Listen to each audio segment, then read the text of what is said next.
ಆಡಳಿತ ವಿರೋಧ ಪಕ್ಷದ ಮಧ್ಯೆ ಬೆಲೆ ಏರಿಕೆ ಬಡಿದಾಟ ಜೋರಾಗ್ತಿದ್ದು ನಾಯಕರ ಮಧ್ಯೆ ಆರೋಪ ಪ್ರತ್ಯಾರೋಪ ಏಟು ಎದುರೇಟು ಜೋರಾಗಿದೆ. ಬೆಲೆ ಏರಿಕೆಯ ವಿಚಾರಕ್ಕೆ ಸಂಬಂಧಪಟ್ಟಂತೆ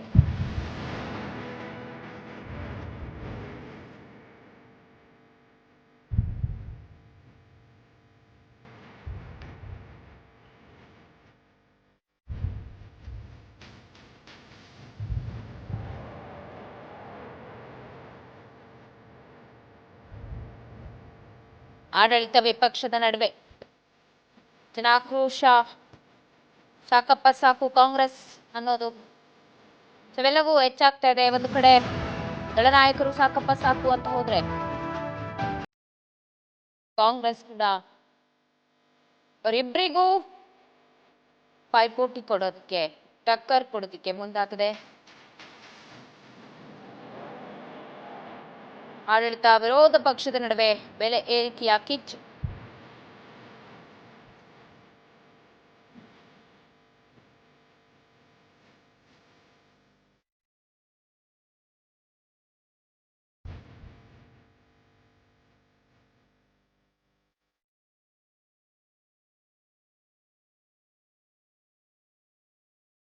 ಆಡಳಿತ ವಿರೋಧ ಪಕ್ಷದ ನಡುವೆ ಕಿಚ್ಚು ಹೆಚ್ಚಾಗಿದ್ದು ಇತ್ತ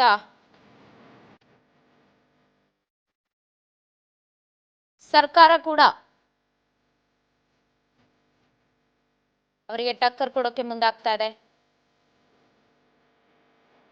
ಜೋಡೆತ್ತು ಕೂಡ ರೆಡಿಯಾಗಿರುವುದು ಹೋರಾಟವನ್ನ ಮಾಡೋದಿಕ್ಕೆ. ಇವರು ಬಸ್ಸು, ಹಾಲಿನ ದರ ಇದೆಲ್ಲ ಹೈಕ್ ಮಾಡ್ತಿದ್ರೆ ಅತ್ತ ನಾವು ಕೂಡ ತೈಲ ಬೆಲೆ ಅದ್ರ ಮೇಲೆ ಹಾಕಿರೋ ಸೆಸ್ಸು ಇದರ ಕುರಿತು ನಾವು ಕೂಡ ಹೋರಾಟವನ್ನ ಮಾಡ್ತೀವಿ ಅಂತ ಹೇಳ್ತಾರೆ.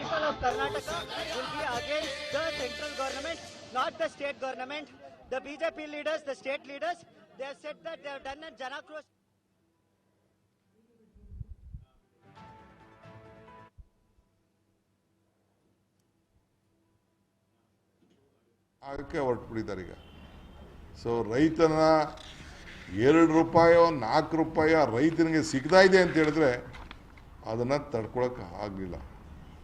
ಸೊ ಅದರಿಂದ ನಿಮ್ಮ ಜನ ಆಕ್ರೋಶ ಪಕ್ಕದಲ್ಲಿ BJP ಕೇಂದ್ರ ಸರ್ಕಾರದ ವಿರುದ್ಧ ಜನ ಆಕ್ರೋಶ ಅಂತೇಳಿ ನೀವು ಬರ್ಕೊಂಡು ನೀವು ಮುಂದುವರಿಸಿ. ನಾನು ನಿಮ್ಮ ನಿಲ್ಲಿಸಿ ಅಂತ ನಾನು ಕೇಳೋದಿಲ್ಲ. ನೀವು ಮುಂದುವರಿಸ್ಬೇಕು, ಮುಂದುವರ್ಸಿದ್ರೆ ಮಾತ್ರ ಸಾಧ್ಯ. ಆದರೆ ನೀವು ಇದು ಮಾಡಿದಿರಲ್ಲ, ಇದಕ್ಕೆ ನಾವು ನಿಮ್ಮ ಉತ್ತರ ಕೊಡಬೇಕಲ್ಲ. ಅದಕ್ಕೆ ಕರ್ನಾಟಕ ರಾಜ್ಯದ ಸ್ಟೇಟ್ ಹೆಡ್ ಕ್ವಾರ್ಟರ್ಸ್ನಲ್ಲಿ ಬೆಂಗಳೂರಿನಲ್ಲಿ ಫ್ರೀಡಮ್ ಪಾರ್ಕಲ್ಲಿ 17ನೇ ತಾರೀಕು 11 ಗಂಟೆಗೆ ನಮ್ಮ ಮುಖ್ಯಮಂತ್ರಿಗಳ ನೇತೃತ್ವದಲ್ಲಿ ನಮ್ಮ ರಾಷ್ಟ್ರೀಯ ಪ್ರಧಾನ ಕಾರ್ಯದರ್ಶಿಗಳಂಥ ಸುರ್ಜಿವಾಲ ಅವರ ಮುಖಂಡತ್ವದಲ್ಲಿ ನಾನು ಕೂಡ ಈ ಒಂದು ಆಕ್ರೋಶ, ಜನ ಆಕ್ರೋಶ ಯಾತ್ರೆ ಯಾರ ವಿರುದ್ಧ? BJPಯ ಕೇಂದ್ರ ಸರ್ಕಾರದ ವಿರುದ್ಧ ನಾವು ಕೂಡ ಹಮ್ಮಿಕೊಂಡಿದ್ದೇವೆ. ಸೊ ಎಲ್ಲ ರಾಜ್ಯದ ಅದಾದ ಮೇಲೆ ನಾವು ಜಿಲ್ಲಾ ಮಟ್ಟದಲ್ಲಿ ಏನು ಮಾಡಬೇಕು, ತಾಲೂಕು ಮಟ್ಟದಲ್ಲಿ ಏನಾಗಬೇಕು ಅಂತೇಳಿ ಮತ್ತೆ ಇನ್ನೊಂದು ಮಾಧ್ಯಮದ ಮುಖಾಂತರ ತಮಗೆಲ್ಲ ನಾವು ತಿಳಿಸ್ತೇವೆ. ಈಗ ರಾಜ್ಯ ಮಟ್ಟದ ಒಂದು ಆಕ್ರೋಶ ಯಾತ್ರೆನ ಅವತ್ತು ಹಮ್ಮಿಕೊಂಡು ನಿಮಗೆ ಒಂದು ದೊಡ್ಡ ಸಂದೇಶವನ್ನು, ಈ ಎಲ್ಲ ವಿಚಾರಗಳು ಕೂಡ ಜನರಿಗೆ ಅರಿವು ಮಾಡೋಂಥ ಕೆಲಸವನ್ನು ಕೂಡ ಇವತ್ತು ನಾವು ಮಾಡ್ತೇವೆ. ಅದಕ್ಕೆ ಹೊರಟ್ಬಿಟ್ಟಿದ್ದಾರೆ ಈಗ. ಸೊ ರೈತನ 2 ರೂಪಾಯೋ 4 ರೂಪಾಯಿ ರೈತನಿಗೆ ಸಿಗ್ತಾ ಇದೆ ಅಂತ ಹೇಳಿದ್ರೆ ಅದನ್ನು ತಡ್ಕೊಳಕ್ಕೆ ಆಗಲಿಲ್ಲ. ಸೊ ಅದರಿಂದ ಬಗ್ಗೆ ಮತ್ತಷ್ಟು ಅಪ್ಡೇಟ್ಸ್ ಕೊಡ್ತಾರೆ ಪ್ರತಿನಿಧಿ ಬಸವರಾಜ್ ಫೋನ್ ನ್ಯೂಸ್ ಡೆಸ್ಕ್ ನಿಂದ ಲೈವ್ ನಲ್ಲಿ ಜಾಯ್ನ್ ಆಗ್ತಾ ಇದ್ದಾರೆ. ಬಸವರಾಜ್, ಒಂದು ಕಡೆ ಆಡಳಿತ ವಿರೋಧ ಪಕ್ಷದ ನಡುವೆ ಈ ಬೆಲೆ ಏರಿಕೆಯ ಬಡಿದಾಟ ಜೋರಾಗ್ತಿದೆ. ಅವ್ರ ಮೇಲೆ ಇವ್ರ ಮೇಲೆ ಅವರು ಆರೋಪ ಪ್ರತ್ಯಾರೋಪವನ್ನ ಮಾಡ್ತಾ ಏಟು ಎದುರೇಟು ಕೊಡೋದಕ್ಕೆ ಮುಂದಾಗಿದ್ದಾರೆ. ಇತ್ತ ಇಬ್ಬರ ಅಂದ್ರೆ ಮೈತ್ರಿ ನಾಯಕರು ಏನು ಹೋರಾಟ ಮಾಡ್ತಿದ್ದಾರೆ ಸಪರೇಟ್ ಆಗಿ ಅವರಿಗೆ ಟಕ್ಕರ್ ಕೊಡ್ತೀವಿ ಅಂತ ಹೇಳಿ ಜೋಡೆತ್ತು, ಕಾಂಗ್ರೆಸ್ನ ಜೋಡೆತ್ತು ಕೂಡ ನಿರ್ಧಾರ ಮಾಡಿರುವುದು. ಏನ್ ಮಾಡಬಹುದು ಕಾಂಗ್ರೆಸ್? ಯಾವ ರೀತಿ ಇರುತ್ತೆ ಪ್ರತಿಭಟನೆ? ಪವಿತ್ರ, ರಾಜ್ಯದಲ್ಲಿ ಅಗತ್ಯ ವಸ್ತುಗಳ ಬೆಲೆ ಏರಿಕೆಯನ್ನ ರಾಜ್ಯ ಸರ್ಕಾರ ಮಾಡ್ತಾ ಇದೆ. ಅವರ ಗ್ಯಾರಂಟಿಗಳನ್ನ ಅನುಷ್ಠಾನ ಮಾಡುವಲ್ಲಿ, ಅವುಗಳಿಗೆ ಹಣವನ್ನ ಸರಿದೂಗಿಸುವಲ್ಲಿ ಎಲ್ಲೋ ಒಂದು ಕಡೆ ಜನಸಾಮಾನ್ಯರಿಗೆ ಹೊರೆ ಹೊರಿಸುವಂತಹ ಪ್ರಯತ್ನವನ್ನ ರಾಜ್ಯ ಸರ್ಕಾರ ಮಾಡ್ತಾ ಇದೆ ಅನ್ನುವಂಥದ್ದನ್ನ ಆರೋಪಿಸಿ ಬಿಜೆಪಿ ನಾಯಕರು ಒಂದು ಅಹೋರಾತ್ರಿ ಧರಣಿಯನ್ನು ಕೂಡ ಮಾಡಿದ್ರು. ಅದರಂತೆ ಈಗಾಗಲೇ ಆ ಜನ ಆಕ್ರೋಶ ಯಾತ್ರೆಯನ್ನು ಕೂಡ ಮಾಡ್ತಾ ಇದ್ದಾರೆ. ಈ ಒಂದು ಜನ ಆಕ್ರೋಶ ಯಾತ್ರೆಗೆ ಒಂದಿಷ್ಟು ಟಕ್ಕರ್ ಕೊಡುವಂತಹ ಒಂದು ಲೆಕ್ಕಾಚಾರದಲ್ಲಿ ಕಾಂಗ್ರೆಸ್ ಪಕ್ಷದ ನಾಯಕರು ಸಹಿತ ಈಗಾಗಲೇ ರಾಜ್ಯ ಮಟ್ಟದಲ್ಲಿ ಒಂದು ಬೆಂಗಳೂರಿನ ಫ್ರೀಡಂ ಪಾರ್ಕ್ನಲ್ಲಿ ಒಂದು ಜನ ಆಕ್ರೋಶ ಯಾತ್ರೆಯನ್ನು ಕೂಡ ಅವರು ಕೂಡ ಮಾಡಲಿಕ್ಕೆ ಮುಂದಾಗಿರ್ತಕ್ಕಂಥದ್ದು. ಪ್ರಮುಖವಾಗಿ ಈಗಾಗಲೇ ಕೇಂದ್ರ ಸರ್ಕಾರ ಗ್ಯಾಸ್ ಒಂದು ದರವು ಕೂಡ ಹೆಚ್ಚಾಗಿ 50 ರೂಪಾಯಿಗಳನ್ನ ಹೆಚ್ಚಾಗಿ ಮಾಡಿರ್ತಕ್ಕಂಥದ್ದು, ಮತ್ತೆ ಡೀಸೆಲ್ ಪೆಟ್ರೋಲ್ ಮೇಲೂ ಕೂಡ ಹೆಚ್ಚಿನ ಒಂದು ಸುಂಕವನ್ನು ಹಾಕಿರ್ತಕ್ಕಂಥದ್ದು. ಹಾಗಾಗಿ ಇವುಗಳ ಬೆಲೆಯು ಕೂಡ ಗಗನಕ್ಕೇರಿರ್ತಕ್ಕಂಥದ್ದು.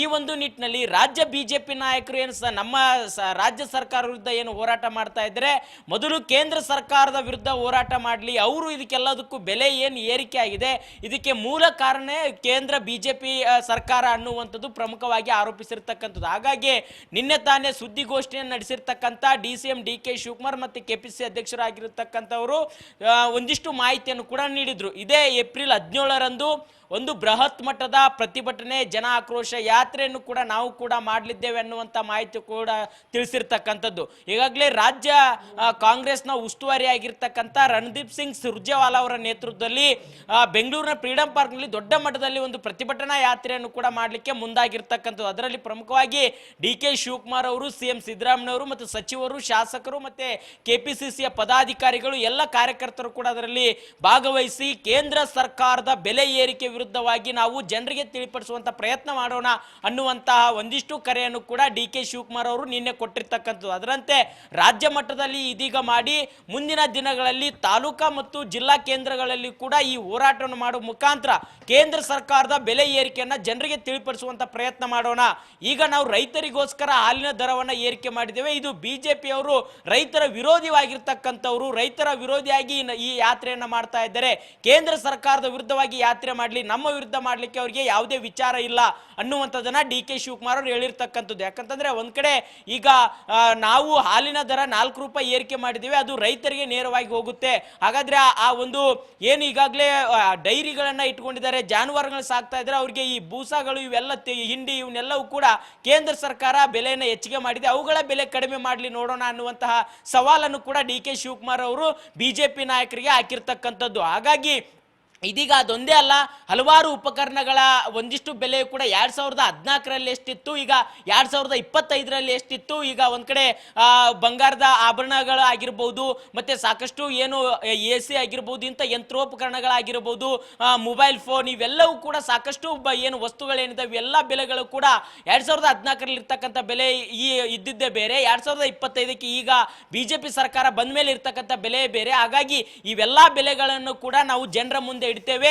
ಯಾವ ಸರ್ಕಾರ ಇದ್ದಾಗ ಯಾವ ವಸ್ತುಗಳ ಬೆಲೆ ಎಷ್ಟಾಗಿತ್ತು ಅನ್ನುವಂಥದ್ದು ಜನರೇ ಅರ್ಥ ಮಾಡ್ಕೊಳ್ಳಿ. ಬೆಲೆ ಏರಿಕೆ ಬಿಸಿ ಯಾರಿಂದ ಆಗಿದೆ ಅಂತಕ್ಕಂಥದ್ದು ಜನರಿಗೆ ನಾವು ತಿಳಿಪಡಿಸುವಂತ ಪ್ರಯತ್ನ ಮಾಡ್ತೇವೆ ಅನ್ನುವಂತಹ ನಿರ್ಧಾರಕ್ಕೆ ಕಾಂಗ್ರೆಸ್ ಪಕ್ಷದ ನಾಯಕರು ಬಂದಿರತಕ್ಕಂಥದ್ದು. ಹಾಗಾಗಿ ಬಿಜೆಪಿ ನಾಯಕರು ಏನು ಜನ ಆಕ್ರೋಶ ಯಾತ್ರೆ ಮಾಡ್ತಾ ಇದ್ದಾರೆ, ಅದಕ್ಕೆ ಟಕ್ಕರ್ ಕೊಡ್ಲಿಕ್ಕೆ ಕಾಂಗ್ರೆಸ್ ನಾಯಕರು ಕೂಡ ಈಗ ಒಂದು ಪ್ರತಿಭಟನಾ ಯಾತ್ರೆ, ಜನ ಆಕ್ರೋಶ ಯಾತ್ರೆ ಮುಖಾಂತರ ಒಂದು ಬಿಜೆಪಿ ನಾಯಕರಿಗೆ ಟಾಂಗ್ ಕೊಡ್ಲಿಕ್ಕೆ ಮುಂದಾಗಿರ್ತಕ್ಕಂಥದ್ದು. ಪವಿತ್ರ. ಬಸವರಾಜ್, ಇನ್ನೊಂದು ಕಡೆ ಈಗಾಗಲೇ ನಾವು ನೋಡ್ತಾ ಇದ್ದೇವೆ, ಇವರು ಆಡಳಿತ ವಿರೋಧ ಪಕ್ಷಗಳು ಎಲ್ಲೋ ರಾಜಕೀಯವಾಗಿ ಈ ಒಂದು ಹೋರಾಟವನ್ನ ಮಾಡ್ತಾರಂತ ಪ್ರತಿ ಬಾರಿ ಮಾಡಿದಾಗ. ಯಾಕಂದ್ರೆ ಬೆಲೆ ಏರಿಕೆ ಆಗ ಹೋಗಿದೆ, ಅಲ್ಲಿ 50 ರೂಪಾಯಿ ಸಿಲಿಂಡರ್, ಹಾಗೆ ಸೆಸ್ ಕೂಡ ಹೆಚ್ಚು ಮಾಡಿದ್ದಾರೆ. ಇಲ್ಲಿ ಕೂಡ ಬಸ್ ಚಾರ್ಜ್ ಹೈಕ್ ಮಾಡಾಯ್ತು. ಮುಂದಿನ ದಿನಗಳಲ್ಲಿ ಖಾಸಗಿ ಒಂದು ಬಸ್ಗಳ ಬೆಲೆ ಕೂಡ ಏರಿಕೆ ಆಗುತ್ತೆ. ಇಲ್ಲಿ ಸುಮ್ಮನೆ ಹೊಡೆದಾಟ ಬಡದಾಟ ಮಾಡ್ಕೊಂಡು ಇವರು ರಾಜಕೀಯ ಬೇಳೆ ಬೇಯಿಸ್ಕೋತಾರ ಹೊರತು ಈ ಪ್ರತಿಭಟನೆಗಳಿಂದ ರಾಜ್ಯದ ಜನರಿಗೆ ಏನಾದ್ರೂ ಉಪಯೋಗ ಆಗ್ತಿದೆಯಾ ಬಸವರಾಜ್ ಹಾಗಾದ್ರೆ ಅಂತ? ಪವಿತ್ರ, ಒಂದ್ ಕಡೆ ರಾಜ್ಯ ಸರ್ಕಾರ ಕೂಡ ಈ ಹಾಲಿನ ಬೆಲೆ ದರ ಏರಿಕೆ ಆಗಿರ್ಬೋದು, ಮತ್ತೆ ಬಸ್ ದರ ಏರಿಕೆ ಆಗಿರ್ಬೋದು, ಮೆಟ್ರೋ ದರ ಏರಿಕೆ ಆಗಿರ್ಬೋದು, ಮತ್ತೆ ಕಂದಾಯ ಇಲಾಖೆಯಲ್ಲಿ ಕೂಡ ಕೆಲವೊಂದಿಷ್ಟು ಕಡತಗಳ ಬೆಲೆ ಕೂಡ ಏರಿಕೆ ಆಗಿರ್ಬೋದು, ಇವೆಲ್ಲವನ್ನು ಕೂಡ ಏರಿಕೆ ಮಾಡಿದೆ, ಜನಸಾಮಾನ್ಯರಿಗೆ ಹೊರೆ ಬಿದ್ದಿದೆ.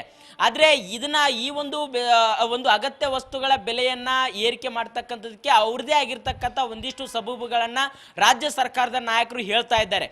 ಇತ್ತ ಕೇಂದ್ರ ಸರ್ಕಾರವು ಕೂಡ ಜನರ ಮೇಲೆ ಹೊರೆಯನ್ನು ಹೊರಿಸುವಂತ ಪ್ರಯತ್ನ ಪ್ರಯತ್ನ ಮಾಡ್ತಾ ಇದೆ. ಆದ್ರೆ ಎರಡೂ ರಾಜಕೀಯ ಪಕ್ಷಗಳು ಕೂಡ ತಮ್ಮ ತಮ್ಮ ಚುನಾವಣಾಗೋಸ್ಕರ ಬೇಳೆಯನ್ನ ಬೇಯಿಸ್ಕೊಳ್ಳಿಕ್ಕೆ ಜನರ ಒಂದು ದಾರಿಯನ್ನ ತಪ್ಪಿಸ್ತಾ ಇದ್ದಾರಾ ಅನ್ನುವಂಥದ್ದು ಕೂಡ ಜನಸಾಮಾನ್ಯರಿಗೆ ಕೂಡ ಅನಿಸ್ತಾ ಇದೆ. ಯಾಕಂತಂದ್ರೆ ಒಂದ್ ಕಡೆ ರಾಜ್ಯ ಸರ್ಕಾರ ಇದೆಲ್ಲ ಕೇಂದ್ರ ಸರ್ಕಾರಕ್ಕೆ ಬಿಟ್ಟಿದ್ದು, ಅವ್ರು ಬೆಲೆ ಏರಿಕೆ ಮಾಡಿದ್ರೆ ನಮಗೆ ನಮ್ಮ ರಾಜ್ಯಕ್ಕೆ ಬರುವಂತ ಟ್ಯಾಕ್ಸ್ ಕೊಟ್ಟಿಲ್ಲ ಅನ್ನುವಂಥದ್ದು ಅವರು ಆರೋಪ ಮಾಡ್ತಾರೆ. ಇತ್ತ ಕೇಂದ್ರದವರು ನಾವು ಎಲ್ಲ ಟ್ಯಾಕ್ಸ್ ಅನ್ನು ಕೊಟ್ಟಿದ್ದೇವೆ, ಎಲ್ಲ ಹಣವನ್ನು ಕೂಡ ಆಯಾ ರಾಜ್ಯದ ಪಾಲನ ಕೊಟ್ಟಿದ್ದೇವೆ ಅನ್ನುವಂಥದ್ದು ಹೇಳ್ತಾರೆ. ಹೀಗೆ ಆರೋಪ ಪ್ರತ್ಯಾರೋಪಗಳ ನಡುವೆ ಜನಸಾಮಾನ್ಯರಿಗೆ ಮಾತ್ರ ಯಾವುದು ಕೂಡ ಲಾಭವಾಗಿಲ್ಲ ಅನ್ನುವಂಥದ್ದು ಇರ್ತಕ್ಕಂಥ ವಿಚಾರ. ಹಾಗಾಗಿ ರಾಜ್ಯ ಸರ್ಕಾರ ಇರಬಹುದು, ಕೇಂದ್ರ ಸರ್ಕಾರದ ಇರಬಹುದು, ಎರಡೂ ಸರ್ಕಾರದಲ್ಲಿ ಇರ್ತಕ್ಕಂಥ ನಾಯಕರು ಜನರ ಒಂದು ಜನಸಾಮಾನ್ಯರ ಹಿತರಕ್ಷಣೆಗೋಸ್ಕರ ಅಗತ್ಯ ವಸ್ತುಗಳ ಬೆಲೆಯು ಕೂಡ ಅವರಿಗೆ ಆರ್ಥಿಕವಾಗಿರ್ತಕ್ಕಂಥ ಎಷ್ಟು ಶಕ್ತಿ ಇರುತ್ತೋ ಆ ಒಂದು ಶಕ್ತಿಗೆ ತೆಗೆದುಕೊಳ್ಳುವಂತಹ ಒಂದಿಷ್ಟು ಬೆಲೆಯನ್ನ ಸೃಷ್ಟಿ ಮಾಡತಕ್ಕಂಥದ್ದು ಆಯಾ ಸರ್ಕಾರಗಳ ಜವಾಬ್ದಾರಿ.